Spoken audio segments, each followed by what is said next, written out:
જી નમસ્કાર, હું TR Jadav TR એજ્યુકેશનમાં ફરીથી એક નવા વિડીયોમાં તમારું સ્વાગત છે. મિત્રો, આ વિડીયોમાં વાત કરીશું કોઈ પણ સરકારી નોકરી તેમજ જીએસઆરટીસી હેલ્પર માટે અનુસૂચિત જનજાતિ એટલે કે એસટીના ઉમેદવારો માટે જાતિ પ્રમાણપત્ર ખરાઈ કરવા બાબતે કયા કયા ડોક્યુમેન્ટ જોઈશે, કયા ફોર્મ જોઈશે, તો તેના વિશે આ વિડીયોમાં ચર્ચા કરીશું.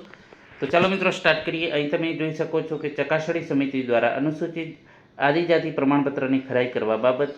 તો કે ચકાસણી સમિતિનું શું કામ છે? તો કે ચકાસણી સમિતિએ ચૂંટણીઓ, સરકારની નોકરીઓ, ધોરણ 10 પછી કોઈપણ શૈક્ષણિક સંસ્થામાં પ્રવેશમાં ઉમેદવાર માટે અનુસૂચિત આદિજાતિ પ્રમાણપત્રની તપાસ કરવી જોઈએ. અહીં ઉલ્લેખ હેતુઓ માટે ખરાઈ પ્રમાણપત્ર મેળવ્યા પછી જ લાભ મેળવનાર વ્યક્તિ અનુસૂચિત આદિજાતિ તરીકેના લાભો લઈ શકશે. એટલે કે જો તમે આ પ્રમાણપત્ર ચકાસણી કરાયા પછી જ અથવા તો ખરાઈ કરાયા પછી જ તમે જે એસટી અથવા તો આદિજાતિનું જે લાભો છે એ તમે મેળવી શકશો. એટલે ફરજિયાત મિત્રો આ તમારે ચકાસણી કરાવવાની રહેશે, નહીં તો તમને અનામતનો લાભ મળશે નહીં. જેમાં એસસી, એસટી ને ઓબીસી જે અનામતના કેટેગરીના ઉમેદવારોને આ ફરજિયાત કરાવવાનું છે. સક્ષમ સત્તાધિકારી પાસેથી અનુસૂચિત આદિજાતિ પ્રમાણપત્ર મેળવ્યા પછી અધિનિયમની કલમ 3માં જે નિર્દિષ્ટ કરેલા હેતુઓ માટે અનુસૂચિત આદિજાતિઓને ઉપલબ્ધ લાભો અથવા તો છૂટછાટ લેવા ઈચ્છુક કોઈપણ વ્યક્તિએ આવા પ્રમાણપત્રોની ખરાઈ માટે અને તેનું માન્યતા પ્રમાણપત્ર મેળવવા માટે સંબંધિત ચકાસણી સમિતિને જે નમૂના ઘ એ જે ફોર્મ આવે છે એ ફોર્મ ભરીને તમારે અરજી કરવાની રહેશે. અથવા તો જે તે તમે જે ભરતીમાં ફોર્મ ભરો છો, માની લો કે જે જીએસઆરટીસી, તો તમારે જીએસઆરટીસીને જમા કરાવવાનું રહેશે. એ લોકો જ્યારે તમારે ડોક્યુમેન્ટ ચકાસણી છે એ વખતે માંગશે, તમને અઠવાડિયાનો સમય આપશે. અરજદારે આદિજાતિ પ્રમાણપત્રની ખરાઈ કરાવવા માટે પોતાની અરજી સાથે દર્શાવેલા દસ્તાવેજો રજૂ કરવાના રહેશે. એમાં કયા કયા? તો અસલ દસ્તાવેજોમાં એક પ્રમાણિત નકલ સાથેનો અરજદારનો જે અસલ અનુસૂચિત આદિજાતિ પ્રમાણપત્ર એટલે કે જે તમારું પ્રમાણપત્ર જે છે જાતિનું એ તમારે રાખવાનું છે. પછી નમૂના જે સોગંદનામું, તો એ સોગંદનામું પણ અંદર એના વિશે પણ ચર્ચા કરીશું, એ જોડવાનું છે. એના પછી વાત કરીશું અરજદારના સંબંધમાં જેની ફક્ત પ્રમાણિત નકલો. આ જે છે મિત્રો જે છે તમારે ચકાસણી વખતે અસલ દસ્તાવેજો રજૂ કરવાના રહેશે. જ્યારે અરજદારના સંબંધમાં જેની ફક્ત પ્રમાણિત નકલો જ રજૂ કરવાના હોય તેવા દસ્તાવેજો કયા કયા છે? મતલબ કે અરજદારના સંબંધમાં જે, તો એમાં એનું એલસી છે, એનું એલસી, પછી શાળા પ્રવેશનો રજિસ્ટરનો ઉતારો, જન્મ રજિસ્ટરનો ઉતારો એ સ્કૂલમાંથી મળી જશે તમને. એના પછી પિતાના સંદર્ભમાં દસ્તાવેજો કયા જરૂર પડશે? જેમાં જન્મ રજિસ્ટરનો ઉતારો, પ્રાથમિક શાળા છોડ્યાનું પ્રમાણપત્ર, શાળા પ્રવેશ રજિસ્ટરનો ઉતારો, અનુસૂચિત આદિજાતિ પ્રમાણપત્ર. પિતા નોકરી સેવા કરતા હોય તો તેમના આદિજાતિની નોંધ ધરાવતા સર્વિસ રેકોર્ડ પાનાનો ઉતારો. એટલે કે આટલા ડોક્યુમેન્ટ જોઈશે. જો પિતા અભણ છે તો એમને જે છે પેઢીનામું અને જે એમના કોઈ જે પિતાના ભાઈ, ફઈ કે દાદા છે તો એમનું રજૂ કરવાનું રહેશે. અહીં તમે જોઈ શકો છો, પિતા નિરીક્ષક હોય તો અરજદારના પિતૃપક્ષના લોહીનું સગપણ ધરાવતા હોય તેવા વૈક્ષિક વડીલનું પ્રાથમિક શાળા છોડ્યાનું પ્રમાણપત્ર અને શાળા પ્રવેશ રજિસ્ટરનો ઉતારો.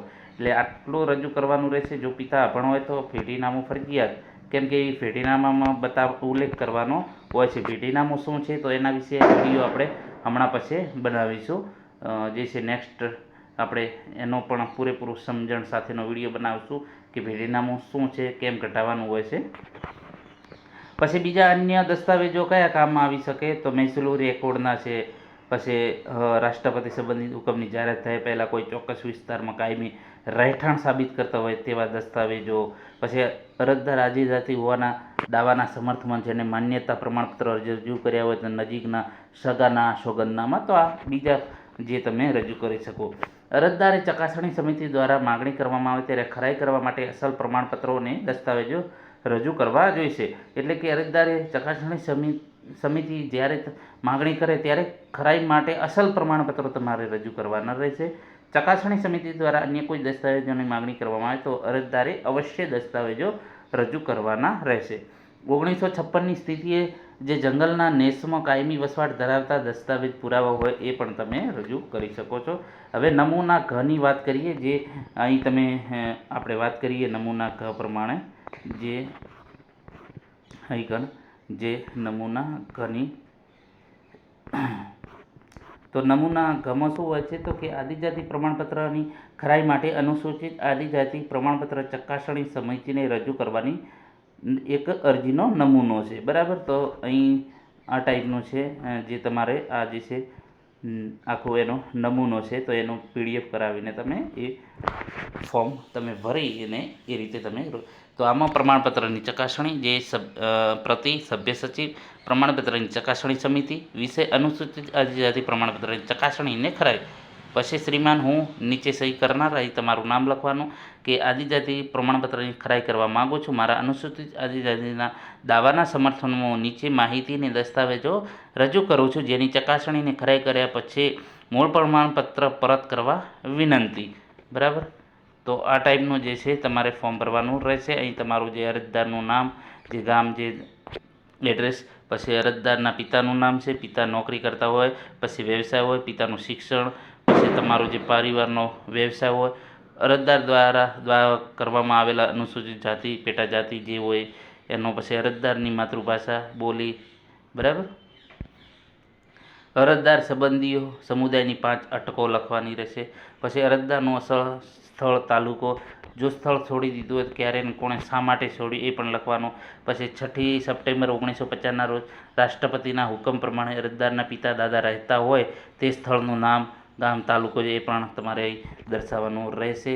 અરજદાર ક્યાંના હાલના સરનામે, પછી અસલ જે સ્થળ છોડવા માટેના કારણો છે, હાલમાં કોણ કાયમી સ્થળે તેનું સરનામું, ફોન નંબર, વતનમાં જે કોઈ સ્થળે કોઈ મકાન છે, જમીન છે, પછી જમીન હોય તો 7/12ના ઉતારા, જમીન મહેસૂલ અધિનિયમની જે કલમો 73 ક હેઠળની નોંધ હોય. બરાબર, તો આ ટાઈપનું જે છે તમે અહીં જોઈ શકો છો. અરજદાર જ્યાં ભણ્યા હોય તેનું શૈક્ષણિક સંસ્થાનું નામ, તેના ફેકલ્ટીનું નામ, વર્ષ, ફોન નંબર, અરજદારે જેને સક્ષમ અધિકારી તરફથી જ્યાં પ્રમાણપત્ર મેળવ્યું હોય તે દસ્તાવેજો. તો આ ટાઈપનું જે છે જે અહીં તમે જોઈ શકો છો નમૂના પ્રમાણે, જે તમારે નમૂનો જે ઘ પ્રમાણે અનુસૂચિત આદિજાતિ પ્રમાણપત્રની ચકાસણીને ખરાઈ માટેનું છે.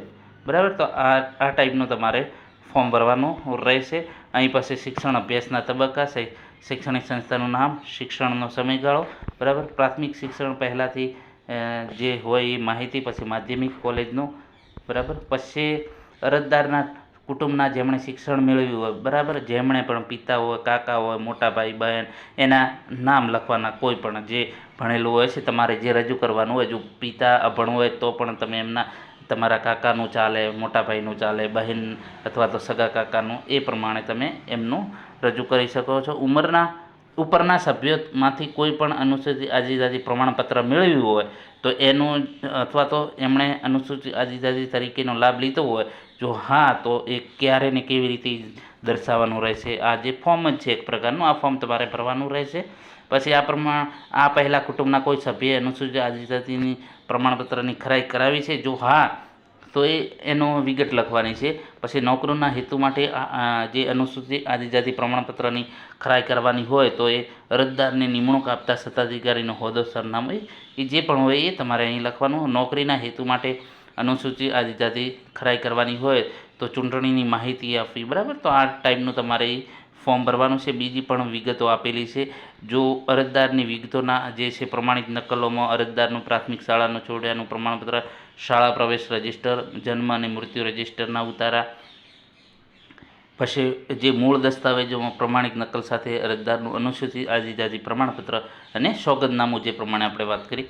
અરજદારના પિતાના સંબંધમાં તો પ્રાથમિક શાળા છોડ્યાનું પ્રમાણપત્ર, જો અભણ હોય તો પેઢીનામું તમારે રજૂ કરવું પડશે. શાળા પ્રવેશ રજિસ્ટરના ઉતારા, જન્મ અને મૃત્યુ રજિસ્ટરના ઉતારા, ઠરાવેલા નમૂનામાં અનુસૂચિત આદિજાતિ પ્રમાણપત્ર. બરાબર, તો આ ટાઈમ નોકરીમાં હોય તો તે આદિજાતિ દર્શાવતા હોય તેવા સેવા પોથીના જે પહેલા પાનાના ઉતારો. જો પિતા અભણ હોય તો અરજદારના સગા એમના લોહીના મોટી વયના જે સંબંધનું પ્રાથમિક શાળા છોડ્યાનું પ્રમાણપત્ર અને શાળા પ્રવેશ રજિસ્ટરના ઉતારા. પણ અન્ય બીજા પણ દસ્તાવેજો છે તમે જોઈન્ટ કરી શકો છો તમારી જાતિ માટેના, જે અહીં આપણે અગાઉ પણ ચર્ચા કરી છે. જમીન બાબતે મહેસૂલી હોય, પછી કોઈ અરજદારના અનુસૂચિત આદિજાતિ પ્રમાણપત્રના સમર્થનમાં કોઈ સંબંધિત પુરાવા હોય, પિતૃપક્ષના અથવા તો અમાન્ય રાખેલા કોઈ પ્રમાણપત્ર વિશેની માહિતીની તેના વિગતો દર્શાવતો અરજદાર દ્વારા યોગ્ય રીતે કરવામાં આવેલું સોગંદનામું, બરાબર. તો આ ટાઈપનું છે તમારે. અને એના પછી ઉપરના દસ્તાવેજો પૈકી કોઈ પણ એક દસ્તાવેજ ઉપલબ્ધ ન હોય તો દસ્તાવેજ ઉપલબ્ધ ન હોવાનું કારણ જણાવવાનું છે, બરાબર. તો એ કારણ જણાવવાનું. અને પછી આ ટાઈપનું તમારે અહીં સહી કરવાની, અહીં ફાધરની સહી, તારીખને સહી, બરાબર. તો આ ટાઈપનું એ છે. પછી નમૂનો શું છે, તો અરજદાર દ્વારા અનુસૂચિત આદિજાતિ પ્રમાણપત્રોની ખરાઈ કરવા માટેના અરજીપત્ર સાથે વિકાસની સમિતિએ રજૂ કરવાનું સોગંદનામું, બરાબર. તો આ સોગંદનામુંના એક પ્રકાર છે. તો જે અહીં તમારે જે હોય એ પ્રમાણે તમારે અહીં લખવાનું છે તમારું. એના પછી જે મારા પિતૃપક્ષના નીચેના સગા અનુસૂચિત જાતિ પ્રમાણપત્રોની માન્યતા, બરાબર, એટલે કે જેની પાસે અનુસૂચિત જાતિનું પ્રમાણપત્ર છે તો એવા બેના નામ લખી દેવાના, બરાબર. અને જે પર હોય જે લાગુ પડતું હોય એ અંદર, લાગુ ન પડતું હોય તે અહીં તે નાખવું, બરાબર. તો આ ટાઈપનું છે તમારું સોગંદનામું. પછી તમારે બાંહેધરી પત્રક, બરાબર. તો આ તમારો અહીં ફોટો રાખવાનો છે. પછી તમારું નામ, પિતાનું નામ. તો આ ટાઈપનો જે છે તમારે નમૂનો છે. અને અરજદારની સહી, વાલીની સહી અને નામ, બરાબર. તો આ ટાઈપનું છે મિત્રો તમારે અનુસૂચિત જનજાતિ એસટીના ઉમેદવારો માટે, બરાબર. તમારા ફાધર નથી ભણેલા તો મિત્રો તમારા કાકા, ફોઈ કે ગમે તેનું ચાલશે, પરંતુ તમારે ફેટીનામું ફરજિયાત કઢાવવાનું રહેશે, જે SC ST માટે ફરજિયાત છે ફેટીનામું, બરાબર. તો આ ટાઈપનો આના વિશે જો ચર્ચા કરી, જો બીજું કોઈ અન્ય પ્રશ્ન હોય તો તમે જણાવી શકશો કોમેન્ટ બોક્સમાં. વિડીયો પસંદ આવે તો લાઇક, શેર અને મિત્રો ચેનલને સબસ્ક્રાઈબ કરવાનું ન ભૂલતા. Thank you for watching this video.